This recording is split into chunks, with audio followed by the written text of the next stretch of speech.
Hey everyone. Happy week one. Quite a game to start off the 2024 NFL season. Ravens and Chiefs, Super Bowl defending champions, I guess. I know no one wants to talk about them. But anyways, there was a game tonight and it wasn't with the 49ers. The 49ers will play on Monday, and it looks like the guys have gotten a lot of players back into practice. On Thursday, Christian McCaffrey limited with a calf injury, Isaac Guerendo limited with his groin injury, Juwan Jennings limited ankle, Talado Hufanga limited knee, and Aaron Banks limited with his finger. Now, there are two players who are still not practicing. That's Yetur Gross Matos, who's got a knee injury, and D Winters with his ankle. And of course, Ricky Pearsall. So, update on Ricky Pearsall. He was, we're not allowed to film guys when they're not on the field. So he was kind of off to the side. So PR was like, you can't film him, you can't film him, even though we did film Trent Williams the other day when he was on the side. But Trent Williams is really happy and they kind of let it go. So, anyways, they told us not to.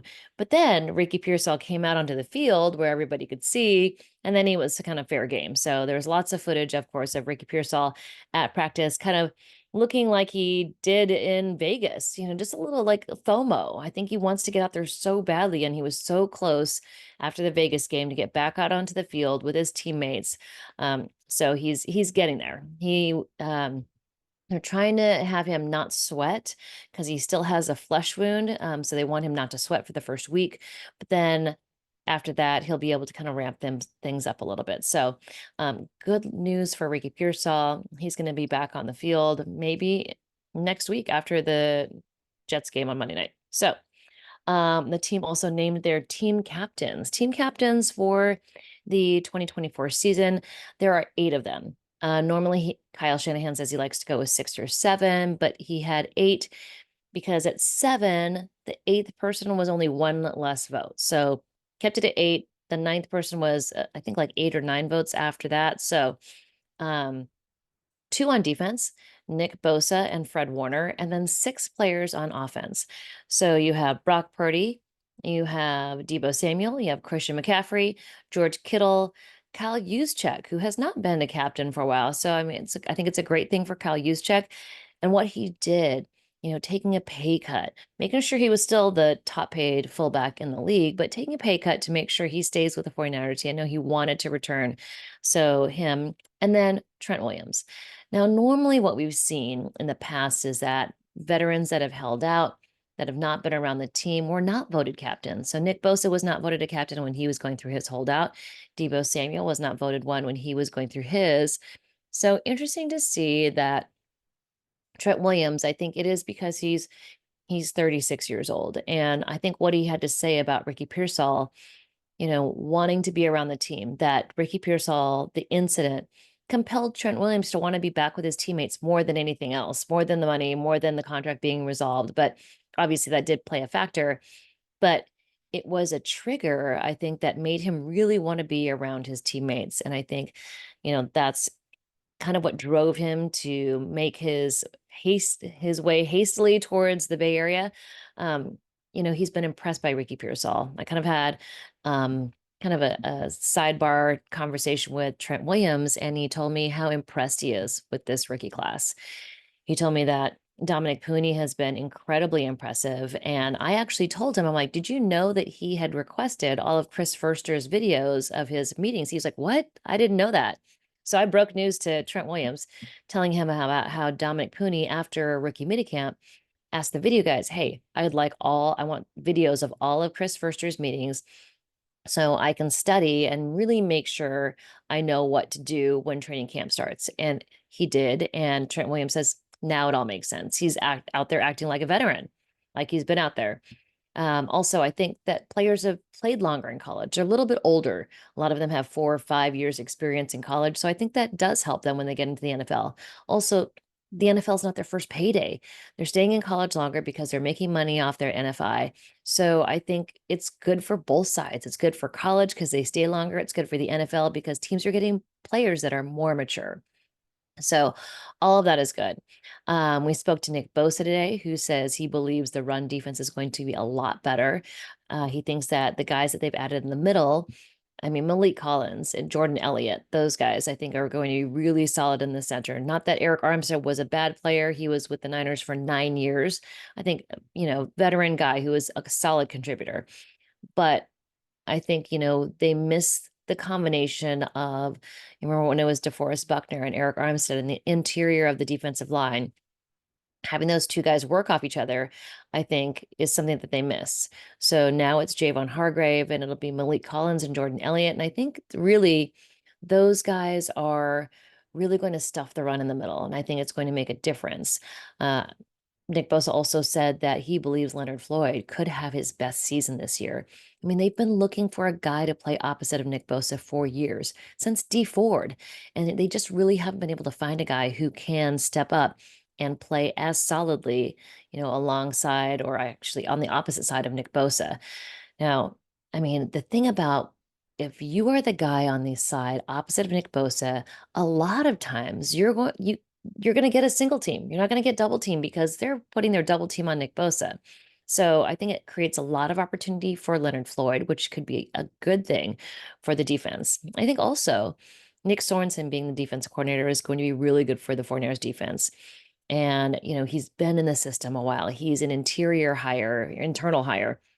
I think that bodes well for the 49ers defense as opposed to Steve Wilkes, who came from the outside, kind of had his own methodology about things that didn't really work for the way the 49ers defense was built. I think they kind of knew that kind of, midway through the season, just didn't work out. They tried to patch it, I think, here and there, tried to have him kind of change his ways a little bit, which is hard for a guy, I think, who's been in the league for, decades.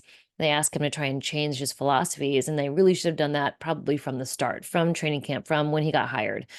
But anyways, regardless, it didn't work. Nick Sorensen's been in the system for a while. I think he's going to do a much better job with the defense. And then also Brandon Staley. I mean, he's been a head coach. He's been hands-on. I mean, Deommodore Lenoir, Charvarius Ward, all of these guys have talked about how Brandon Staley is a genius. So I think that bodes well for the 49ers defense as well. They are facing off game one, Aaron Rodgers. He may have an Achilles that has been restructured, retooled, but he still has the quickest release of most, of almost nearly any quarterback in the NFL. So he's so smart. Once Tom Brady had his ACL injury, he's so smart that he can still kind of outwit the defenses a lot of times. So I think that the defensive backs are going to have to stay on their P's and Q's, make sure they get on their checks because Aaron Rodgers is so smart. He can look off a receiver, he can look off a DB, and it can, just really gut a defense. So they have to stay disciplined. And that's always hard in week one. But I'm not saying the 49ers defense is going to lose the game. I'm just saying that they have to stay dialed in because Aaron Rodgers is so talented and with what he can do with the ball, when he's throwing it and also what he does when he's not throwing the ball.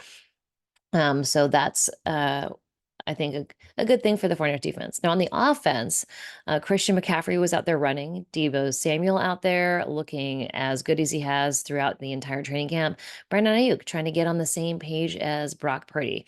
Did hear that Brock Purdy and Brandon Ayuk did had a throwing session kind of over the weekend, a little extra credit time. So that bodes well as well. I mean, I think that it's going to be difficult for Brandon Ayuk to get up to speed really quickly because he did not take any reps during OTAs, mini camp, training camp. So his first reps with Brock Purdy were Tuesday, and it's Thursday today.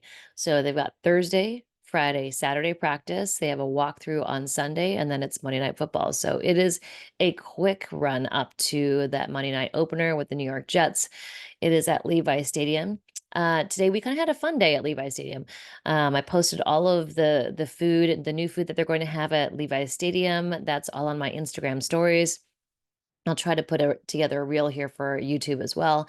But then also they're having new merchandise. There's lots of new merchandise in the store. So if you need new 49ers gear, that is in the store. It's also on my Instagram stories. So um, if you haven't already, definitely subscribe to NBC Sports, the NBC Sports app, because we are doing 49ers Now, which is a streaming show on Wednesday and Thursday. It's 3 p.m. Wednesday and Thursday every week.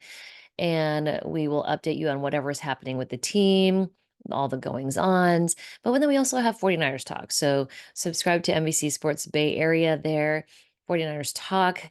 We released a podcast yesterday. We'll have another one after the game is over on Monday night. So um, I haven't been doing this talking back type of YouTube style for a while, but please do leave me a little note. Please subscribe, tell your friends. Um, I love getting feedback on what you guys would like to hear from this. I'll tell you what I see in the locker room, what I talk to guys about, and of course, bump box videos. Bump box videos are coming back. Week 2, it'll be in Minnesota, so you'll definitely get them there. I might have something, a little sneak peek for you guys coming up this weekend too. So stay tuned. Make sure you subscribe. All those behind the scenes videos are coming to you soon. All right. Talk to you soon. Have a good Thursday night.